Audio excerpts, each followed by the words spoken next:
what you hate, what you can't stand, what you want to walk out of, what you want to give up on. There is somebody out there that would die to be in your position. And so here's what I need you to ask yourself. Is this problem an issue or is it an opportunity? Some of you, all you've been waiting for your whole life was an opportunity. What if losing your job was the opportunity? What if the divorce is an opportunity? What if the bankruptcy is an opportunity? What if the one you loved was an opportunity for you to reconnect with somebody and forgive them? I need you to see the bigger picture. I need you to have a little gratitude. You need to learn how to smile. You need to work out. I know you hate the gym. I know you hate to lift weights. I know you hate cardio. I know you don't like drinking water. I know you don't like taking care of your temple. You think it's the hardest thing to do in the world to commit. But there is somebody who's in the grave today, and if they had another opportunity to live, they would enthusiastically, with great confidence and courage and consistency, do what you hate just to live a little longer. Find the positive. See the bigger picture. Guard your gratitude. The trial, the tribulation, the adversity, the giant is not your assassin. The giant is your opportunity. Are you going to complain in the face of conflict, or are you going to seize the opportunity? I don't care what it is that you're trying to achieve, what you're trying to accomplish, what you're trying to give, how you're trying to evolve, what you are looking to become. Everything rises and falls on your perspective.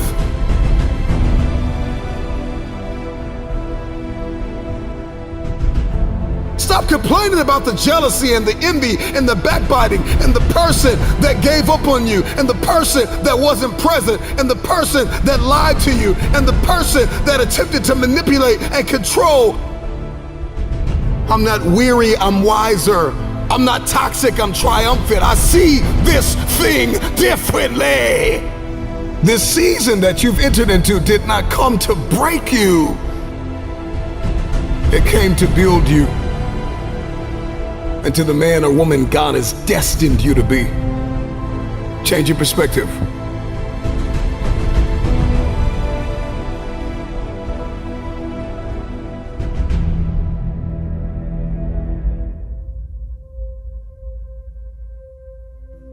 Get back up. So from this day forward, 365 days together. No, we can't do it alone, but together we can. Together we can motivate this country. We can motivate this world. Let's love our brothers and sisters. Let's feed the poor. Let's show the world what a true king and queen is. Together we will rise, together we will fight. And if God says, together we will fall. Let's be phenomenal today, kings and queens. This was only the beginning. Because this life is not done with you. Your dream is not done with you. Mistakes turn us all into winners. Mistakes turn us all into perfections. There's gonna be days when it seems like it will never happen. The dream will never manifest. The money will never come. The cars will never come. But you gotta fight for something more than material. You gotta fight for the baby that lays in your soul, that burns your chest. Because if you don't feel this fire, then it's not a dream.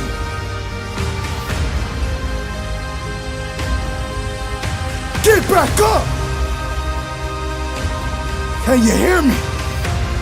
I said get back up. Because this life is not done with you. Your dream is not done with you.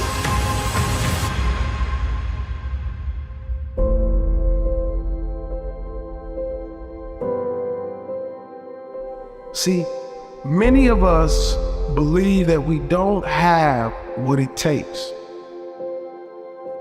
You have multi-million-dollar potential inside of you, and you don't need a dollar to obtain it. It's all inside of you.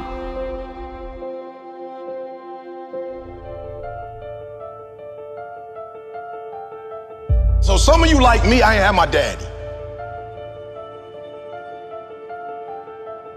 Right, I'm from Chicago, South Side. I ain't had my father in my life. I don't know who my grandfather is. My mom got pregnant with me at 17 years old. I didn't have the people in my life that were supposed to be in my life, so I made some stupid decisions, dropped out of high school, homeless, living in abandoned buildings, eating out of trash can. I promise you, if a speaker came, I was like some of y'all, I wasn't saying nothing, but guess what happened? Guess what happened? Yup, one day I got a why. I got married, I had a son, and everything changed for me. That's why I'm asking you, who do you love? So when people ask me, E.T., why you get up at 3 o'clock in the morning? Why you putting videos up every day at 3 o'clock in the morning on Instagram? Number one, because I want to be the best that ever done it. Like, I honor my craft. I want Dr. Martin Luther King to look at me and go, that's it, kid. I want Malcolm X to look at me and go, that's it, kid. Just like you got the Hall of Fame in basketball, I want to be the Hall of Fame in speaking. I want all the greats to look at me and go, that's it right there. Number one, I'm competing against everybody else in the world. I'm not mad at them, I'm not against them, but when you number one, you don't have to negotiate with your check.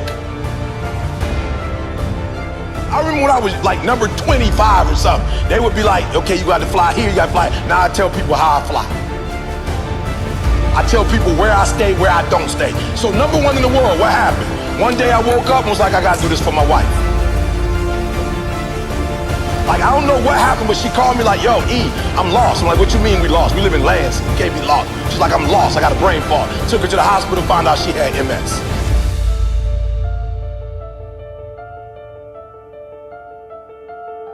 The doctor was like, look, this is the one thing we could tell you. Stress caused MS. I told my girl, you will never work again. My son, I didn't go to college. When you finish high school and go to Michigan State, I'm cashing you out. I found out I had a gift. I started thinking about what my mom need, what my sisters need, and a lot of y'all, you selfish, flat out. How many of you in this room? Some of y'all, you good. You don't make it to the league, you tight work. That ain't all y'all. How many of y'all, your mama really need you to go to the league? Let me see your hand. Hands down, I'm gonna say it again. How many of y'all need to move your mama out that neighborhood and y'all need to put your mama in another neighborhood and the league is how you gonna get there? Let me see your hand. So what I'm trying to tell you is, while you playing, it might be some cats in the league who really are going, or who do come from privilege, and you like thinking you them. I promise you, I ain't stupid. I ain't Tony Robbins. I don't come from where he come from. I don't come from where Kiyosaki come from. I don't come from where Zig came from. My mama barely finished Dunbar. I'm from the south side of Chicago. I ain't had no safety net. You acting like if you don't make it to the NBA, you got like some second opportunity that's gonna pay you $100 million. How many of y'all in the room right now, your mama got a safety net? So, other than you making it to the league, you got another way where you about to make $100 million. Let me see your hand real quick. For real, because that's what you acting like. Now if your parents got that, hey, you good. But some of you, your mama ain't got that. So when you hoop from now on, I don't want you to see basketball. I want you to see your mama getting out the hood. So every time you get your handle straight, your mama is that closer to doing what? Every time you get your character straight, you heard what the man said. He said that they gotta choose between the two of y'all. They not choosing the snotty-nosed dude who think he everything, who don't speak to people. You know, when they always pick me, I always ask, why y'all pick me and not the other speakers? They say, because you easiest to work with. Because when you come, you don't talk down to nobody. You clean up behind yourself. He just said, I'm a grown man. They say you clean up behind yourself. You don't cause problems, E.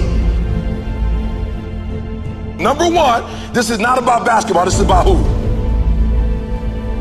Yourself, and then who? Your family. So the days you don't feel like working out, it's easy. How do you get motivated? How you get pumped up? You think about mama and that feeling on draft day. And which one is more important? You get some rest or mama coming to the draft? I'm just being real. Which one is more important? So somebody locking you down, you trying to score and they locking you down, like in your mind you gotta go, uh-oh, this ain't just about me getting locked down. This is about mama not having what? This mama not having what? Food. So at halftime, when coach go back over the stuff, when you come out, what you gotta do? You gotta kill. I just told y'all, this how my man eats. This how my grandkids gonna eat. He doing his own personal thing. This how we eat. This ain't no motivational presentation. This how my mama eat right now. This how my wife never have to go to work again. This how we live on the West Coast and on the East Coast. And I ain't no baller. And I ain't making millions of dollars. But my gift is making room for me. Every time I get on 3 o'clock in the morning, I'm killing them. Tony Robinson can't keep up. He's a phenomenal speaker, but he ain't from the Chi. He can't keep up. My motor. I'm killing them. Many of you listening to me right now, you have unfinished business. And you need to go back to that dream, back to that idea.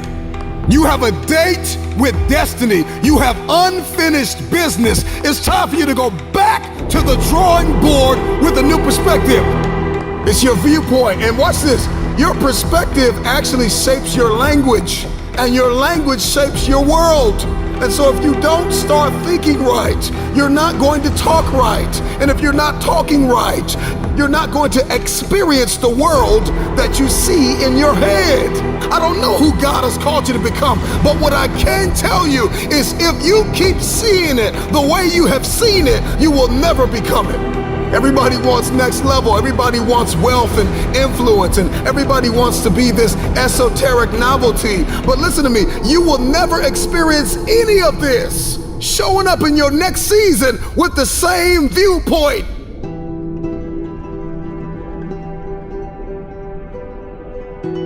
The right perspective makes the impossible possible. Instead of the path of least resistance, I started choosing the path of most resistance to prepare myself for the journey that was coming my way. And you realize through hard work, you can outwork anybody, no matter how badass they are. It starts with yourself, man. You gotta start diving into those things that you are afraid of. You don't gain confidence by going to the spot that makes you feel good. It's gonna be a false reality. And the second life gives you that challenge, all you wanna do is go back to what gave you confidence, is that happy spot. No, what gave me confidence was spending years at a kitchen table trying to learn how to read and write on my own, realizing I can't learn the way you learn. I can't, but I can learn. What gives you confidence is not being afraid. It's overcoming the fear. That's what gives me confidence, is facing these things, overcoming them. And maybe not overcoming them every day, but facing them and facing them and facing them. Pretty soon like this, you know what, man, this is where it's at. It's not in that comfort zone. It's in the discomfort zone is where my confidence is getting built. That's where it's getting built. Happiness, peace, enlightenment, it's all up here, man. It's all up here. It's all up here. You just gotta be willing to go and face it. And that's the hard part. The physical standard is not what they need to meet. It's a mental standard you must meet in life. That's how I live my life. I now know that there is no cap on the human mind. There's no cap. We cap it ourselves. When most people quit, I had just started. And when you take that mindset and you learn to flip that around, that's what made me powerful. And my body followed. And so I said, I want to do this. I'm going to give myself a challenge every single day until the fear goes away. That's right. And I feel like that's what more of us should be doing. I'm hearing that that's how you live your life. That's all it is, man. And it helps me feel so much more confident. When you overcome that fear of saying this doesn't have control over me anymore, that's right. It's like you can be at so much more peace. A lot of us speak in hollow words. I used to speak in hollow words. I don't do it anymore. Everything that comes out of my mouth has substance. It's real. We all have these feelings in our bodies, in our minds, in our souls. I act on mine. A lot of us who are afraid of something, we allow our minds to choose the path of least resistance, so we go a different route. When I'm afraid of something, it's telling me you must do that. Life is one big mind game, and you're playing it with yourself. You cannot lose perspective of where you've come in life.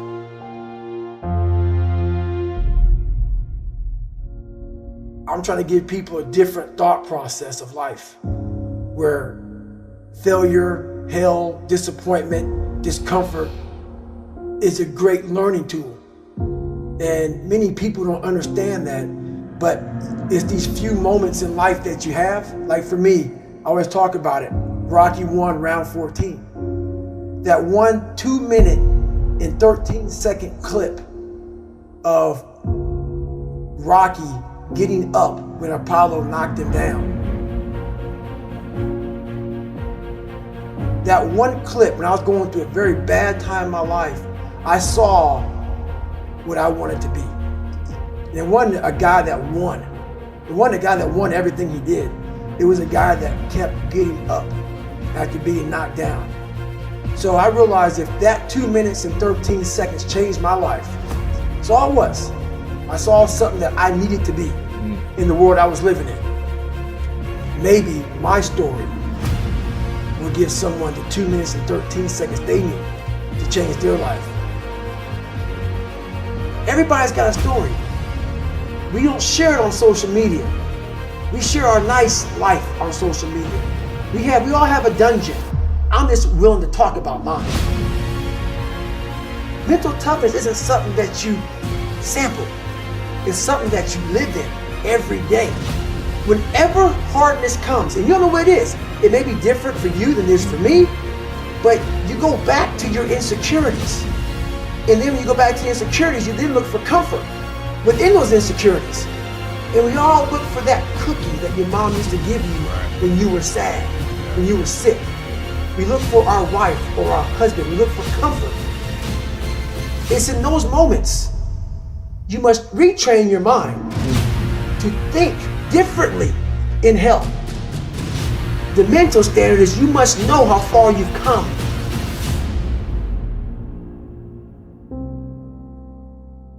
I walk in a room now and I know the hours and years and decades I put into David Goggins. That's something, it's not on the wall. It's not a trophy on the wall. It's not a medal around your neck. I don't care how you perceive David Goggins, because through my journey, I figured out the one piece I was missing. I thought it was cars. I thought it was women. I thought it was money. I thought it was everything. The one piece I was missing was me having the courage to face myself. Where I got my work ethic from was the hours I had to spend learning this. When you sit down and you're not smart, and you have a disability, and you still want to be at the top of your class, I didn't want to just get by. When I realized that I can learn through hard work, and I can beat the valedictorian in school, but I got put in 10 hours more a day than he does. You know what kind of strength comes from that? When you're sitting down, that guy, that valedictorian studied for an hour, and you know I caught you. I have the work ethic to catch you. That's where David Goggins got really invented. Was at a kitchen table with 20 spiral notebooks that were empty, and then they were full. And when you can go through that, I still have them in my storage unit. You go through these spiral notebooks of your life, and you realize this is how I learned. This is unbelievable. It wasn't until I got real sick and my life got real quiet. I went from running 205 miles in 39 hours to I couldn't get out of bed. My life was taken from me. And that's when I realized I hadn't taken time to think about what I'd done in my life. I'd done all these things, but there was no finish line. I finished a race of life, and I wouldn't even receive my medal. I go on. I get in the car and I go. When I started figuring out life, that I was leaving so much in the tank. Once I realized, my God, man, I was this dumb, fat kid being bullied, and now I'm a 180-pound person who lost 106 pounds in less than 3 months. Learn to read, learn to do this, learn to do that.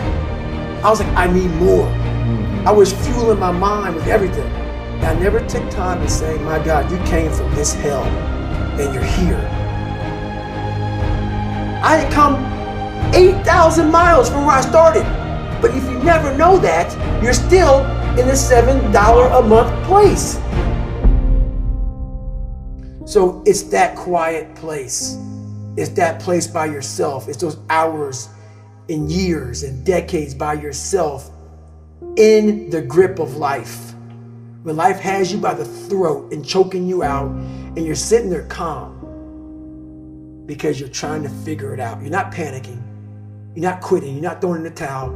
You're saying there's a way around this. And when you figure it out, when life has you gripped in a vice, and you can figure that out, that's when you overcome. That's when you overcome. The journey getting there was harder than going through it. Yeah. You know? So that's the whole thing about life, man. It's that journey that makes you who you are.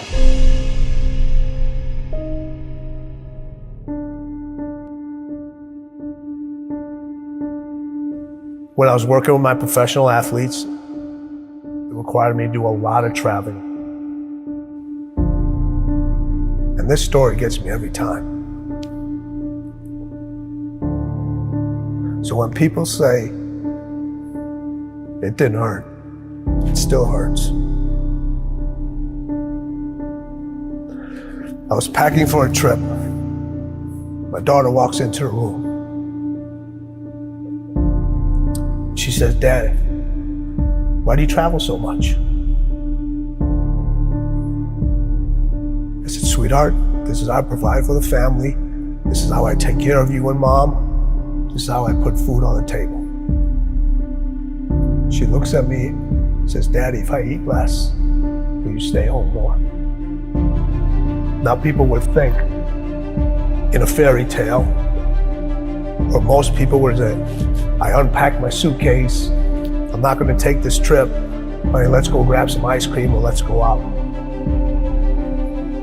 I kept packing. Why? I had to set an example for her early of what it meant to win and what you have to leave behind sometimes in order to pursue what's unique to you. And I wanted her to understand this is who I am. And I want to set an example for you. I had a conversation with her later on to tell her why I did all those things. In the middle of the conversation, she stopped me. She goes, I get it.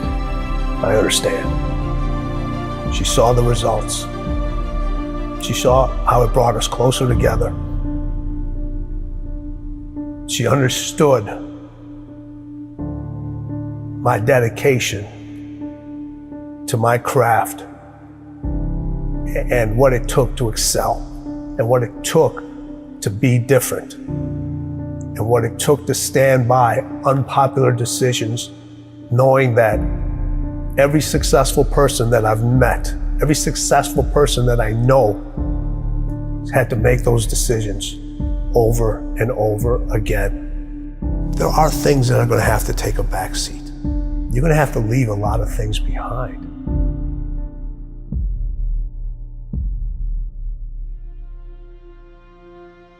The hardest thing with Kobe was getting him to stop. Yeah, okay, take a break, rest. Yes. Take the day off. that was the most challenging thing with him, because over all the years that he had his success, it was about go, go, go. And then when I came on, I was the complete icicle. I got to get you to stop. His 3 a.m. workouts, they're crazy. You know, having to keep the Staples Center open later because he wasn't happy the way he performed at that game. And I would not leave till he would leave. Really? Yeah, so we would be in the arena sometimes 2, 3 o'clock in the morning. Shut up. All the lights are turned off except on the court, and we just keep going, we just keep going. What is the mindset of winning? They both had that. So I look at it 3 ways. So you have individuals that compete. Mm-hmm. You know a lot of people that compete. Yeah. You know, we all know how to compete. Everybody knows how to compete. You don't forget how to compete. We just decide not to anymore. But a lot of people compete just to finish. But then there's individuals that win, but they only win one time. It's easy to win and then never win again.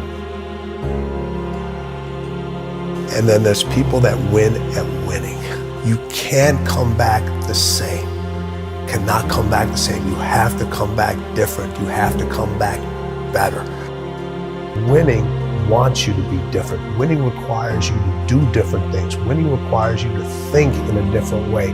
Winning speaks its own language. Winning has its own way of recognizing you.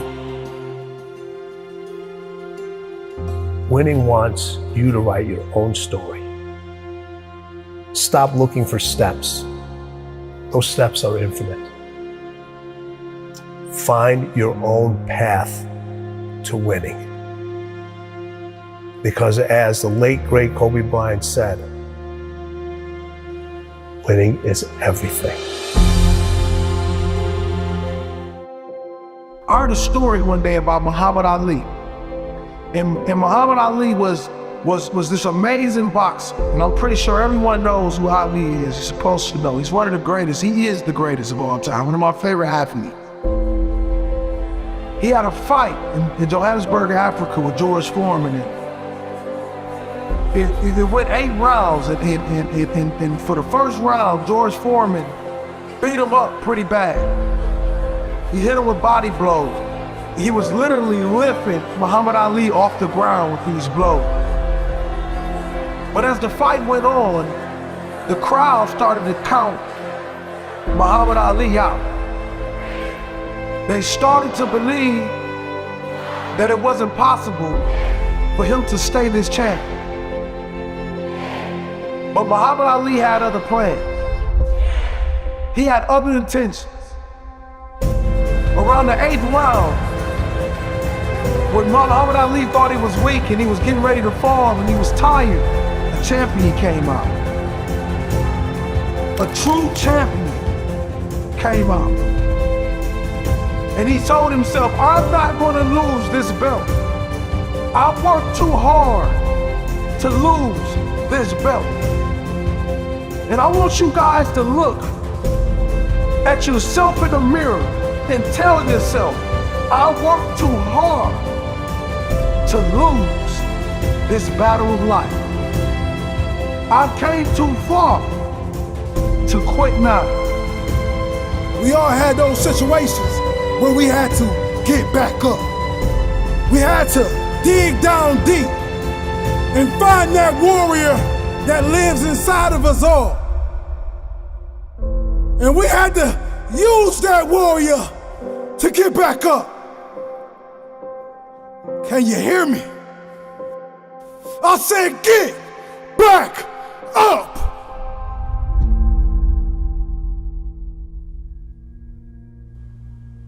And all you people that have been disconnected from life, and you don't know where you're going or you're lost, you can't see the other side. Go back to the child that you used to be. Remember the greatness that you had inside of you. And we're going to pick that crown off the ground and we're going to put it back on your head today. It's time for us to start living our dreams. and chasing them with relentless effort. It's time for us to start being phenomenal. It's time for us to bring unity back into this earth. We're going to do this together. We're going to change the world. Not just spark it, we're going to change the world. And we're going to rise together. We're chasing greatness. We're throwing average in the garbage can, and we're awakening the greatness that lies inside of us. Because as I say all the time, we are all a walking $1 million check. But it's up to you to sign the check if you want to cash it. We will fight, we will claw together. And we all have special pieces that if we bring together, we can never be stopped. We're going to speak for the underdogs. We're going to speak for the people who have no voice. It's time to rise. It's time to live. It's time to get what we deserve. If you don't get up when the count is at 9, you don't want it enough. It's time to stop listening to the outdated version and living in the now version. Your story is your story. Your journey is your journey, and it's always going to be different. Go to where there's no path and leave a trail. Let's be phenomenal. One is okay, but a nation is unstoppable. Keep being inspirational. Keep being beautiful. Keep being driven. And keep fighting for your dreams.